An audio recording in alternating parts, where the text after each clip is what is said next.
गंगे यमुने चैव गोदावरी सरस्वती नर्मदा सिंधु कावेरी जलेऽस्मिन् सन्निधिं कुरु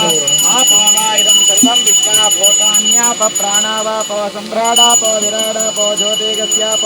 यजोगस्याप भोर्भवस्वराप तेनो जलेन गंगादिसकलतीर्थदेवताभ्यो नमः आवाहयामि स्थापयामि पूजयामि हरिद्रादिकुङ्कुमचूर्णं दिग्भुदेशाचतुष्पदे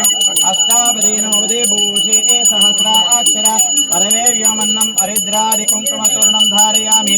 आयनेदे परायणे धूर्वारोहन्तपुष्पिणेः वृद्धाश्च पुण्डरीकाणि समुद्रस्य ग्रहाय मे अक्षतानि समर्पयामि